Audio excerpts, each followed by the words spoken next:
how much of the 6% that you mentioned needs to be restored? We think that about 35% of the 6% is degraded or lost. It's gone. Yes. Like gone. Like gone. I just think there's been too much importance placed on the value of money, where at the end of the day, you're losing sight of what else is so vital. You can live without the money, you can't live without the water. Let's try and tell a story. Okay. One word at a time. Okay. Our word is wedgie. Wedgie. Ladies and gentlemen, my next guest saves the world by restoring wetlands. What is equally interesting is that she also produces and writes and acts in different improv and theater plays. She is none other than my best friend and my childhood buddy, now doing amazing things in life, Niharika Iyengar.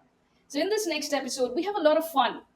We talk about wetlands and how amazing they are in carbon capture, and definitely much better and efficient than a lot of the technologies that we use today. Then we go on to understanding what is theater and improv all about. And towards the end of the video, we do play a very interesting game where we actually do improv live on this show. So watch to the end and tell me how you enjoyed it. Thank you so much. See you there. Like literally in my script, I wrote, "Hi, Chuddy Buddy, welcome to our." Thank you, Jenny Buddy. But hi, Niharika. Hi, Priya. Welcome to the Out of Office show. Thank you for having me. This is the 5th episode, so it's like the hump on my way to the 10th. Hey, it's hump day as well. It's Wednesday. Come on. So super excited for you to be on my show, and I'm so glad because this is a rare thing. You living in Amsterdam and me being in Singapore, and then we're doing this face to face, which is fabulous. Yeah, so it's interesting because since school, I've been very much attuned to saving the world, saving the climate, and I remember us discussing about how we should not take straws in McDonald's. So from there to you being at Wetlands International, right? And now me running a company that's doing carbon intelligence stuff. So it's everything sort of coming together, which is wonderful, and I think we're going to have a wonderful conversation. Okay, let me start with the very first question. Tell me about wetlands and peatlands. What are they? What's the difference? Wetlands are any ecosystem that are either permanently or temporarily absorbed in water. Things like mangroves, peatlands, like you said, rivers, lakes, marshes, bogs, all of those are considered wetlands because either continually or semi-annually, water is a contributing factor to the ecosystem. So peatland is a kind of wetland. Okay. So all peatlands are wetlands, but not all wetlands are peatlands. Okay, so wetlands inside that a type is peatland. Yeah, correct. Okay. So peatlands specifically is formed by peat, which is dead or decaying organic matter, plants, animals, whatever. But the decomposition doesn't complete because the conditions are so waterlogged that aerobic decomposition can't happen. Okay. So things that usually break down organic matter in the soil, worms and oxygen coming in, breaking components down, that doesn't happen in a peatland. Very nice definition. For, let's say, a layman who's maybe going on a trip somewhere, how can they identify what a wetland is? A peatland, to be honest, I don't think you can because it looks pretty much like a wetland. Yeah, or like even like a grassland or something, right? So there is grass growing on peatland soil. So it's hard to identify what's inside. Okay. But generally, if you're feeling water underneath, like peat is usually very squishy. Okay. So that. Mangroves, I think people are more familiar with their long roots coming out of the water, so maybe that's so people recognize more rivers, lakes, ponds. I mean, there are all those. Yeah, there are all these tourist boat rides that go into mangroves, which is also part of the wetland ecosystem. Correct. Okay. Great. I mean, so next time you are on some tour like that, or if you find squishy, you're probably standing on a peatland or a wetland. Yeah. Okay. Fabulous. So tell us a little bit more about why are wetlands important or peatlands? So there are multiple issues facing the planet that are very much intertwined. Climate change, biodiversity loss, and water scarcity, I think, are some of the biggest ones, very much intertwined. And wetlands contribute to mitigating all of that. So, peatlands, for example, are the largest terrestrial carbon store. So they store much more carbon than all of the world's forests biomass combined. So people generally tend to think of forests as carbon storers, yeah, but peatlands store a lot more carbon than just the forests. For example, mangroves can sequester carbon at a much more efficient rate than the forests. So they help mitigate climate change, so stop the effect as much. But then they also help you adapt to climate change. So some of the worst effects of climate change are felt through water. The increase in intensity, frequency of floods, droughts, sea level rise, all of this. So mangroves literally protect the shorelines because of their roots. Right. Peatlands are very spongy, so they absorb a lot more water than normal soil. So in excess rainfall, it's all kind of absorbed and held in the water table, and then in times of drought, it like releases it slowly, so helps reduce the effect of flooding. Yeah. Wetlands support like 40% of all plant and animal species. Yeah, so think of things like crabs, but migratory birds, elephants, rhinos, anything that needs water. Okay. Needs. So it's like a water sponge as well as a carbon sponge. Yeah, water sponge as well as carbon sponge. Okay. Very accurately put. I try to make things as simple as possible. Yeah. Understand because it's not easy. We coming from the space can understand jargons well. So yeah. Yeah. The simplest way Wetlands International puts it is a world without wetlands is a world without fresh water. Wow. So that's a big thing to say. So then tell me what is the scale? Like how much surface area or how much percentage of the earth is actually wet? Very, very small, actually. Okay.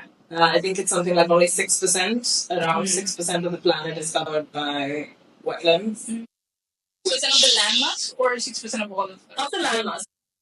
Marine, like seas are not considered wetlands because it's just water. So that covers 70 plus percent of our planet. So about 6% is covered by wetlands, and of that 3% are peatlands, and then the rest of asphalt. Okay. So in a way, I would think that they're still quite efficient because with just 6%, like the Earth has been going on pretty well so far. I mean, till man started doing a lot of their without guessing. Yeah, exactly, exactly. So, but for an ecosystem that covers only 6%, they do a lot more. But people tend to know more, are more familiar with rainforests and oceans, and they get a lot of spotlight, as they should. They're very important, obviously. Yeah. Wetlands International would also try to fight for the underdog in the ecosystem world. I don't think it's an underdog. It's very efficient. But yeah, I get it. It's often good to niche from even like I'm coming from a more business perspective, but it is good to niche in the services or whatever you're doing in order to be able to develop your expertise in that space. So Wetlands International is Wetlands. Yes, taking care of Wetlands. Okay, great. Now there's a big part of Wetlands International is restoring. Well, yeah, right. What does restoring mean to the layman? Yeah. So restoring is bringing back to previous working state for any wetland. So it really depends on what the kind of wetland is. So, for example, restoring a river can mean removing dams or other barriers that stop the river from flowing continually. What affects most peatlands is drainage. the land is sucked out of all the water. So restoring peatlands sometimes is making sure water can go back into that land, removing ditches or rehydrating the soil sometimes. And why does it need restoring in the first place? Without that, then we don't have the climate, biodiversity, and water. Yeah, because what is it causing it to go down from the previous baseline? Human activities primarily. The largest is agriculture. I believe like agriculture, unsustainable development, so the building of roads, airports, things like that. Climate change is a huge factor that affects these ecosystems. Things like mining. Yeah. Okay. Okay. So anything to do with converting wetlands to dry lands is basically Keep the wetlands wet. wetlands wet. Okay. But do you guys at wetlands have like a baseline? You know, like this is what is an ideal wetland supposed to be doing, like sort of metrics. I'm sure. Yeah. I don't know what exactly we would equate as this is its max carbon storage potential, for example, or the max amount of water. But they measure things like pH value to see acidity, and how far it is from the water table. They measure what kind of biodiversity is thriving in these ecosystems. So who does this in Wetlands International? We have scientists who do it, but mostly it's outsourced, and we work with partners who are their experience is research, or their experience is science, and producing reports on the state of wetlands. The Convention on Wetlands does this a lot. Okay, so there is a convention of wetlands. Yeah, there's a convention. Tell us more about this. There's a convention on wetlands. It's called the Ramsar, or the Ramsar Convention on Wetlands, which I think was established in 1970. The Iranian city of Ramsar. It has something like over 100 what they call contracting parties, which are UN member states who sign up to the convention wanting to restore wetlands in their countries. Ramsar can identify wetlands of importance in countries, wetlands that support a lot of either local livelihood, climate biodiversity, etc., which should automatically give it a much higher protection status so you don't develop on there.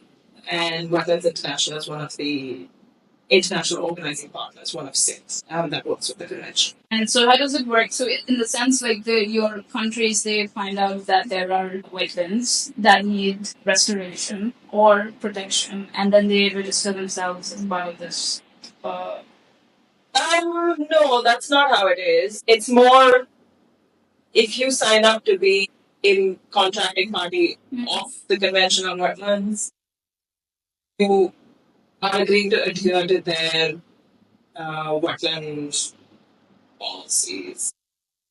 So they, like as the UN Framework Convention for Climate Change, the UNFCCC, which has the biggest conference of parties, the COP, which everybody knows is the climate COP. COP29 last year was in Abu Dhabi. COP30 this year is in Belém, Brazil. That's a big conference where they discuss climate change. Right. Like that, there are several. Right. There are biodiversity COPs, combating desertification and drought COPs, etc., etc. So there's also a wetland COP that happens once every 3 years, where parties come together to advance conservation and restoration of wetlands. How much of the 6% that you mentioned, roughly? I mean, you don't have to give me exact figure. It needs to be restored. I think each organization has a different view of how much needs to be. We think that about 35% of the 6% is degraded or lost. It's gone. Yes. Gone. Like gone. So there is some work being done to restore what we can of the 35% where it makes sense to. But then of the other 65 is protection is your primary goal. I don't know what that means in terms of hectares because I think it varies organization to organization as what is optimal. Surely some people would say 100% is optimal, but what can we realistically do? Yeah, I mean, okay. So I mean, 35% of 6% is actually still quite a bit. But at least there is still some work that is being done to protect the remaining. Yeah. Some countries are very good at it, I think, where they take the protection of these areas very seriously. So different kinds of protection. Yeah.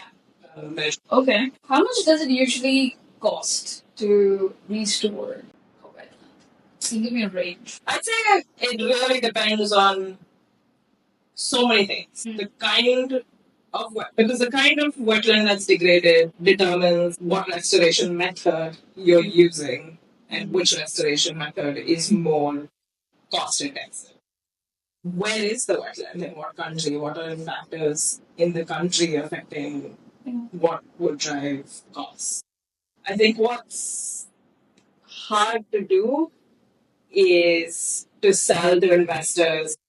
You put X amount and you will get Y back. Yeah. At the end of. I mean, it's always about the ROI. Exactly. Hard to do, but in my opinion, also incorrect to tie financial number to a natural ecosystem. I think it's quite demeaning to think that you can survive without nature and therefore you have to put a dollar value to restoring it. Otherwise, investors are not interested. And it is unfortunately a reality we live in with a lot of donors, especially restoring an ecosystem takes time. Cutting down an ecosystem is simple, right? You destroy it, it's gone. But restoration can take 10, 20, 30, 50 years to see full effects. Right. Because it has to come back. Nature has to do its work. It has to be given a time and space to heal.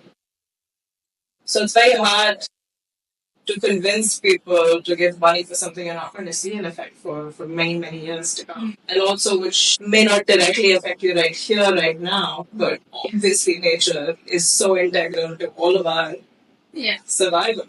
Right? Yeah. Yeah. So are really rich people putting in and donating money? Because I would think that okay, businesses they come with the business motto, the business of business is to do business, whatever, right? And well, there is an angle from their side as well, which I can shed some light on. But what about the people, and I'm talking on an individual level, who have amassed a lot of money and are they participating in actually helping? Yeah. I'm not sure we have individuals with high net worth. I think there are foundations. We definitely have foundations that have donated money to restoring wetlands. We have very recently worked on restoration of peatlands in Scotland. That's privately owned peat estate that they have, but it was degraded, and then we worked on restoration there. So it can be things like that. But I think to a layman or forests or oceans or seas are much more enticing, maybe. To restore. Yeah, I think they just know a lot more about it than they do about wetlands. And so roughly, okay, so like you said, the dollar number is very hard to do. Yeah, the dollar number is very hard to do because what is the scale then, right? But they will Definitely, I'd say definitely. Let me say in the millions, depending. Right? okay. Maybe it would help understand what are the main cost components of doing this restoration. So there could be certain resources that you're using. There's of course people, who are actually going ahead and executing this. And then there's definitely body of knowledge that you need. So people who can analyze and then drive it, eventually come up with a plan of action. So roughly, maybe you could tell me lots of team size. Exactly. It is all of that. It's all of these people that are needed to do the science behind what is affecting this wetland right now, what is there to be done. The local community, generally, who are very dependent on this area. So if they're using this wetland for livelihoods, then how do you work with sustainable livelihood options for them? The team doing all the comms, which I do all that. Yeah. But the actual restoration work also can use tools, tractors, and big machinery actually restore the land. Who's going to do the monitoring after the years once the project's closed? Yes. Yeah. Yes. How it is continuing. Yeah, our teams are, wetlands, our teams are very small. But at Wetlands International, we really don't aim to do this work alone. Okay. We very much rely on Contractors. contractors, local parties on the ground who know the lay of the land better. Do we need to lobby local governments, state governments, national governments? So I'm very curious about this sustainable livelihood fund thing that you mentioned. It's very interesting. Let's go a little bit deeper into that. What are the kind of people, or what are the kind of livelihoods that are dependent on a wetland? Start with that, and then we go about what does it mean to be sustainable. Yeah, I think it can range from fishing in mangroves, crab, shrimp, prawn. They're all along the coast. Right. They all found there. That's all. Like mud crabs and stuff. Yeah. I don't know what kind of crabs people eat, but whatever. I'm honestly just assuming mud is wet.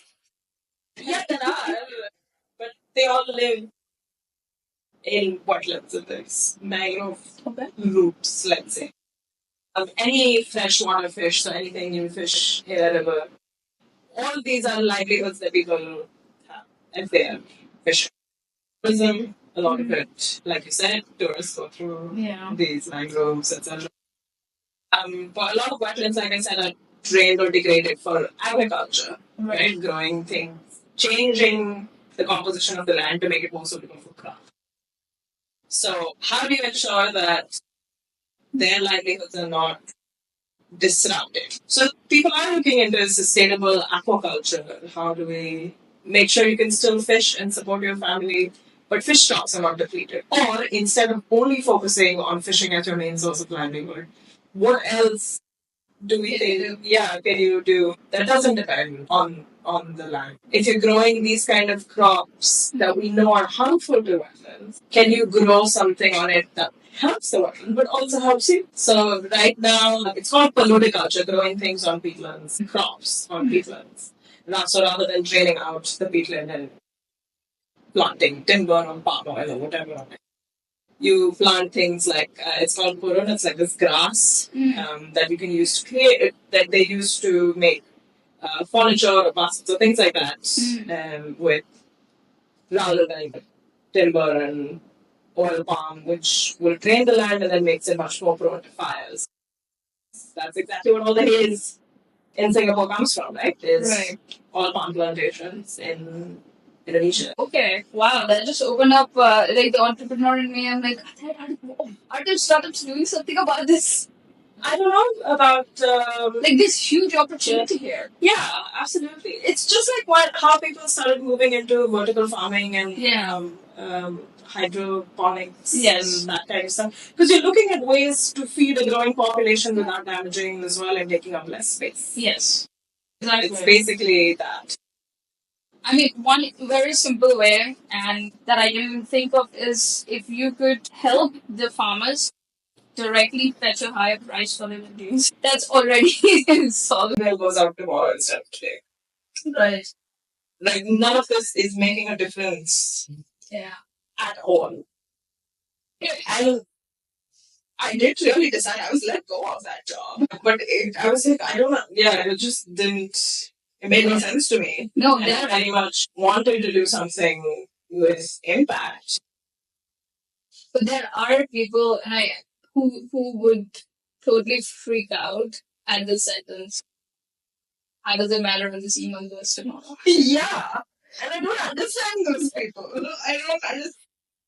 I feel like what happens is that you start deriving so much purpose from your role, and that becomes your identity. Yeah. And then you start mentally constructing that as a part of me, as in, let's say, events director or something, right? I have built my career doing great events for companies, and then as a result, giving so much brand awareness, reach, and there is a dollar value. So that becomes your contribution in this world. Yeah. So every small thing you become very, as Singaporeans say, anal about. Yeah, and that was very weird to me because that's again this problem of capitalism that I feel that's training you to be max productive and least human. It takes away so much of the humanity of you don't know the person behind the email. It's so cold. It's so right. Yeah, I don't like it. Surely the entire human experience is about relationships. Yeah. Yeah. No, I definitely agree with that because there has been a lot of exploration that we've done around spirituality on this show as well as other people. But yeah, it becomes really true. It's very true that our existence or our individual lives that we are leading here must be purposeful.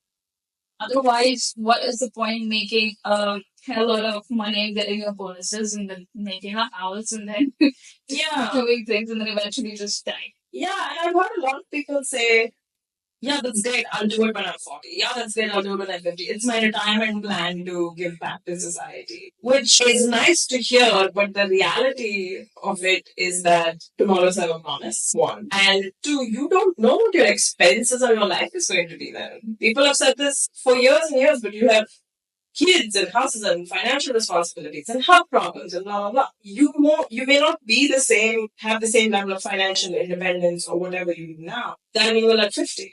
So how can we say, oh, I'll do it there? To me, that's already, oh, it's not a priority for you, which is okay if your priority is making money. Sure.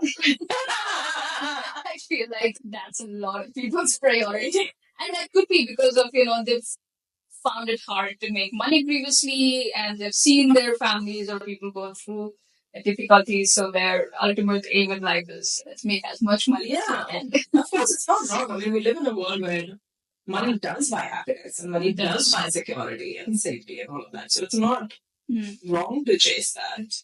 But I'm hoping for a world where money isn't the center of our mental stability. Yes, yes. So does it feel more purposeful now that you are saving mental? Yes. I feel my work may not change the world, but it's 100% not harming the world. Yeah. Right? And I don't feel demotivated. I'm excited. I never knew any of this about wetlands before I joined, right? Yeah.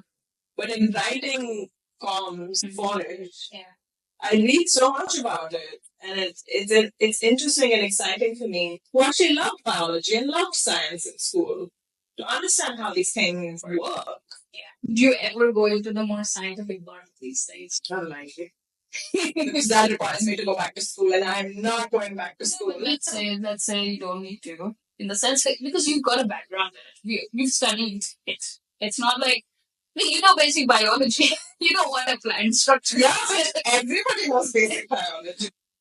I feel like basics are needed for you to just go in any direction. You can learn anything. Yeah. Yeah, well, that's another tangent of education as a scam. Let me take us somewhere else. But yeah, so communication is something that is your forte. Yeah, and I didn't think it was. How did you find it?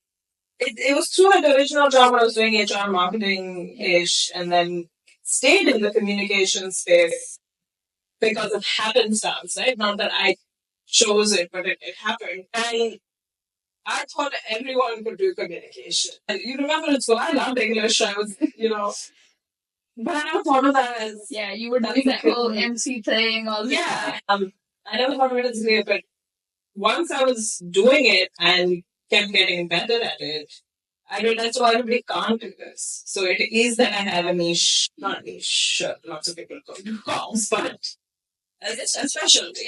Yeah, that I'm happy to stay. Right. Nice. Okay. So I want to move to your side hustle because I feel like it's a nice bridge. That's also comms. This is in a way comms about comms to public audience. All right. So you were in Singapore and then you started an improv group called Mission Improvables. Okay. So called Mission Improvables, and then now you moved to Amsterdam, but you've also started producing your theater plays or producing theater plays, right? How did that happen? Tell us more about this, and then we can go into the exciting parts of it. I have lots of questions. Yeah.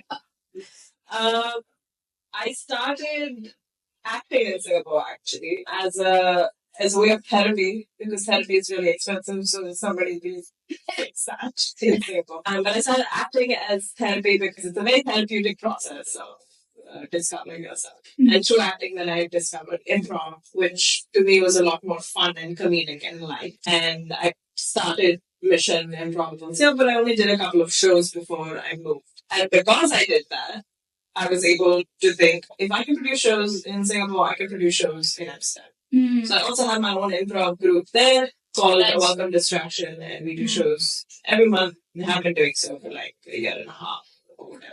But because I discovered improv through acting, I'm now going back into scripted work, acting, plays, theater, sort of stuff. And I've found that the easiest way to do things is to do them yourself for a little bit sometimes. And also, I'm scared of audition and being rejected. So I just created my own productions and then acted in them and wrote in them because if I'm making them, then I can't get rejected. And my work is out there. And I think that's the primary blocker of all artistic endeavors is that there isn't somebody doing logistics. As long as somebody is setting up the logistics of deadlines, venue, tickets that exist, the creatives will come. So something like a cystic in Singapore is what helps create. Like they sell tickets, right? At the end of the day. Yeah, but the person to do the logistics of finding a venue, dealing with vendors, finding someone to do lights, someone to do tech, someone to check tickets, someone to do sound, someone to show people to their. I'm sure the company is solving this all right. No? I'm sure. Yeah. But I do it in such a small scale for a 30 to 50% audience because it makes most financial sense. I mean, given your scale, it wouldn't make sense to give 10% off to a company. Okay, no, okay, so brilliant. In Mission Improbables, and you went to Amsterdam, and then you started the Welcome Distraction there, which is great. So tell me tell us a little bit about the business of theater, scripted theater, and are they similar or different? Improv, it doesn't need a long timeline to produce. So you can produce improv shows weekly, bi-weekly, monthly, or with that much of a lead time, really, because all you need is a venue and players and someone to do tech. And that's it. Because you show up, you play, it's done. Scripted theater needs a lot more time because of the rehearsals it takes to perfect the play. So it can take, depending on the length of the play, 6 months, a year, whatever, to produce. And those are usually priced much higher. They're usually priced much higher, but also because an audience is more familiar with scripted theater than they are with improv. Usually when I tell people I do comedy or I do improv comedy, they think stand-up. Because stand-up is so much better known than improv. But yeah, the logistics and financials of it is just someone paying for the venue and hoping that ticket sales cover their costs.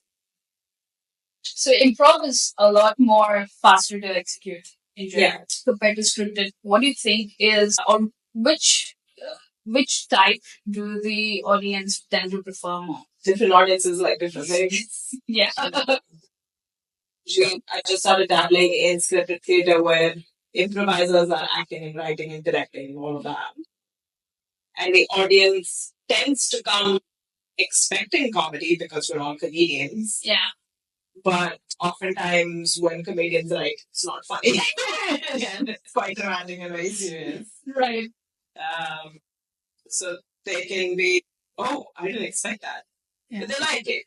I think scripted theater is a lot more palatable to a general audience because they know what to expect. With improv, because it's unscripted, it can be hit or miss. Yeah, and it can be hit or miss. So would you say that an audience who likes participating and doesn't really like the fourth wall is more inclined to buy improv tickets? Yeah. They'd rather do improv and stand-up because there's a lot more interaction. Yeah. Which is a very niche audience. Majority of the people are used to films and stuff where there is no breakage of fourth wall. You just go, you buy a popcorn. Yeah, and I think those kind of people, even if they do really like watching improv and stand up, they sit all the way in the back and in the corner so that we can't see them and we can't be like, hello, can I ask you a few questions? So, I mean, okay, how do you scale improv from a business point? Depends on what you want to do with it. If you only want to do shows, I think it's impossible to make money on shows. I think it's impossible to be because of the seating limitation. I mean, that's the physical limitation of the biggest. Yes, but because venues cost exponentially higher Okay. when you go for bigger, but you can't price tickets exponentially higher for something like that. And I think there are fewer professional improvisers who only make money off performing. So if you only want to make money from shows, I think that's much harder to do. Otherwise, you scale to doing shows and courses. Yeah, courses, workshops, corporate workshops, and those things pay consistent money.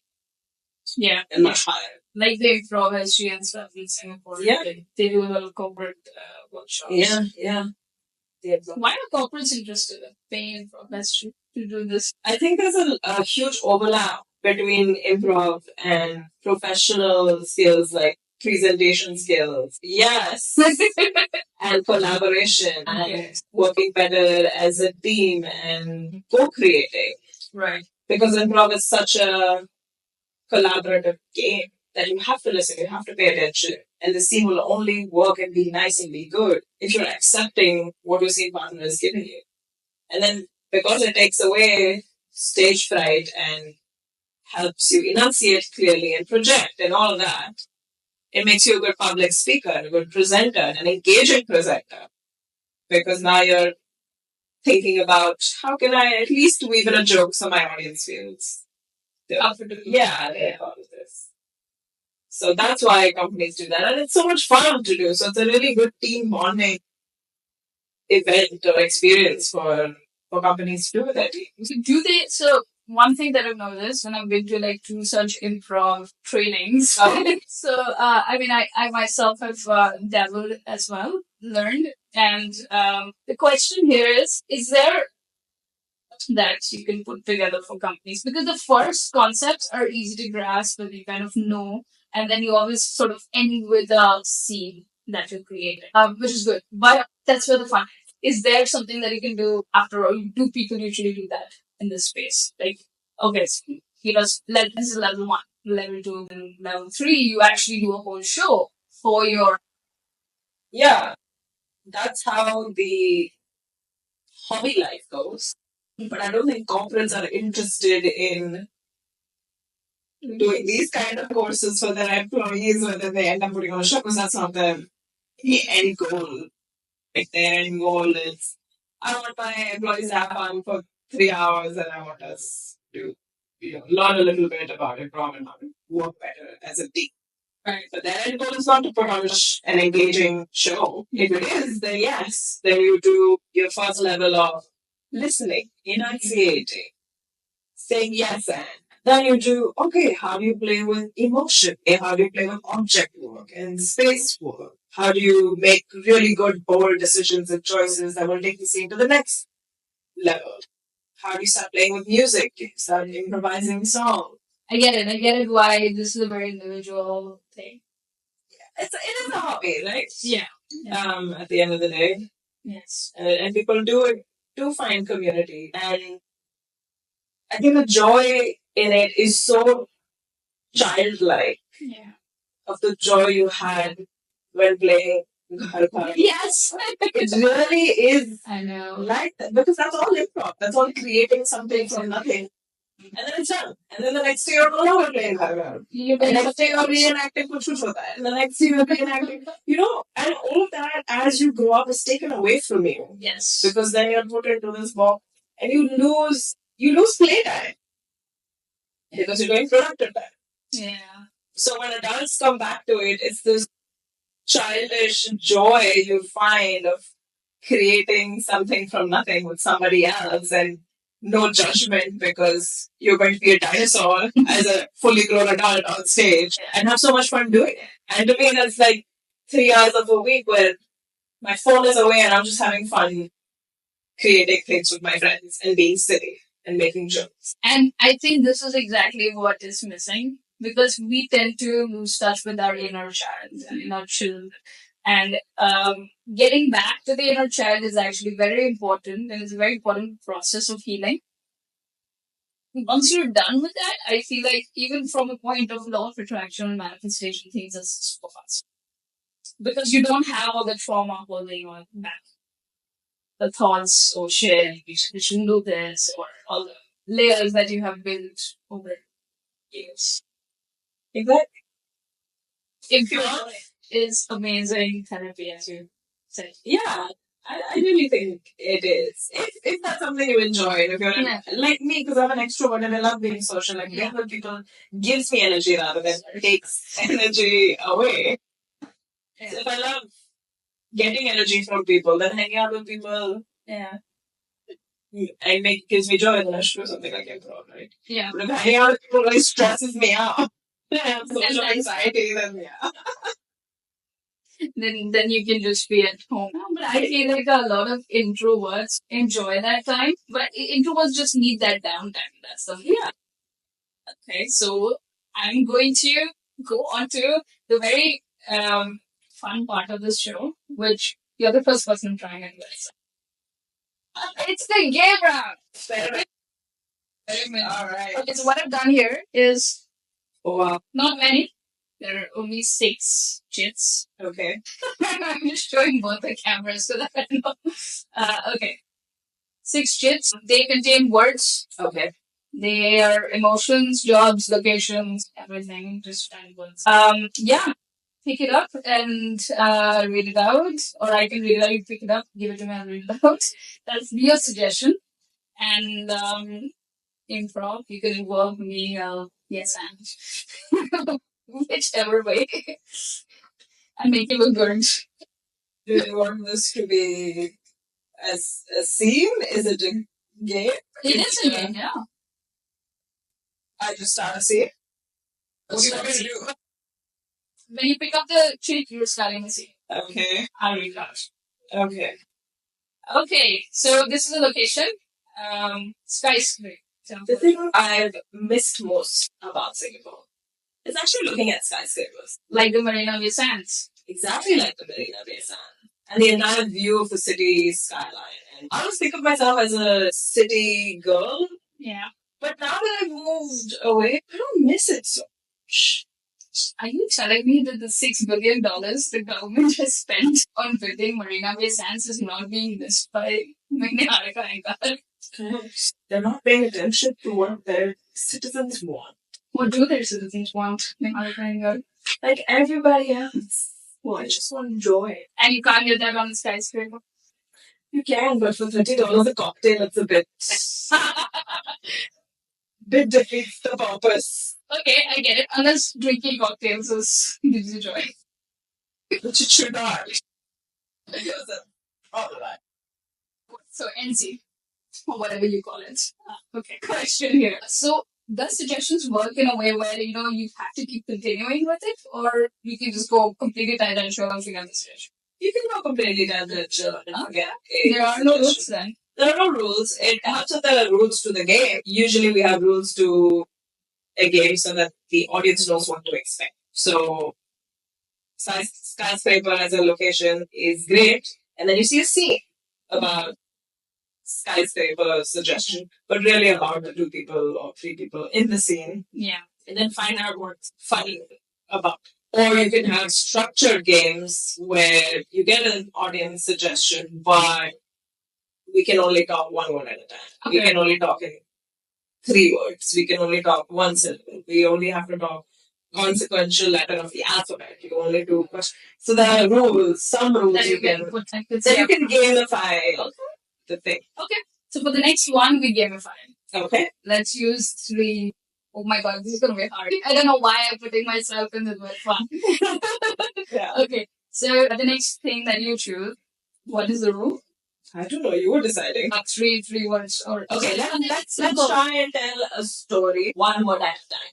Okay. Okay. Our word is wedgie. Wedgie. Wedgie. Okay. Once I had a wedgie. which Stuff in my bum. Unfortunately, I was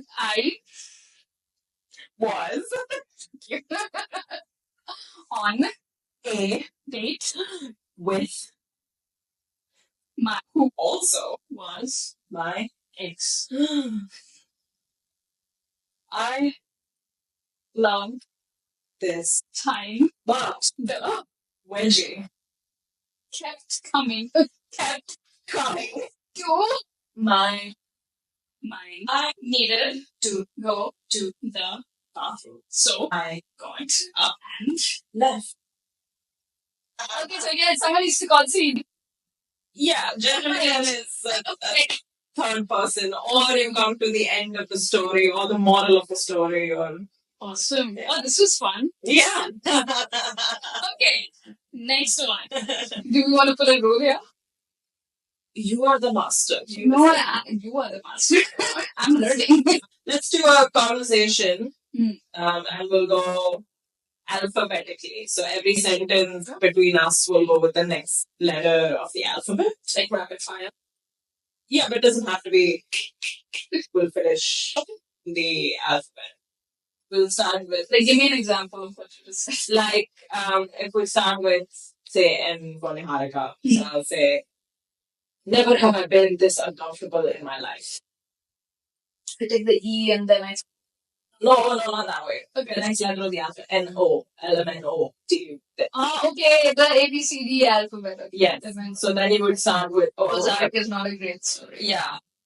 Please, it's the best thing I've seen. Like that kind of. Okay. And then to help our conversation get started, our suggestion is distraction. You know why I put that? I know what for distraction. Should we start with pick a letter? E. Isha. I'm so distracted today. Okay. F. Fine. You can be distracted if you want to. Gosh, I won't get anything done like this. I can't believe you're being so unsupportive of me. Comes after I. J. A, B, C, D, F, G, H, I. J. Okay. Judith is calling me. Knowing her, she's probably just complaining about her husband. What is the next letter? What is this? Then, which is not clear. Loser! She's a loser! My God, can you not be this judgmental? Niharika, at some point in time, you've got to stop telling shit about people. Okay, you're right. I'll stop gossiping. That's good. So that's how alphabet works. Let's jump it up because we've like 3 more to go. Just.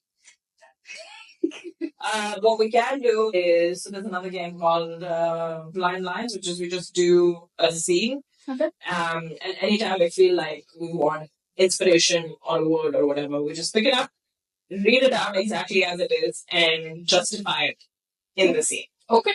Right? This is fun. Great. Awesome. Okay. Go for it.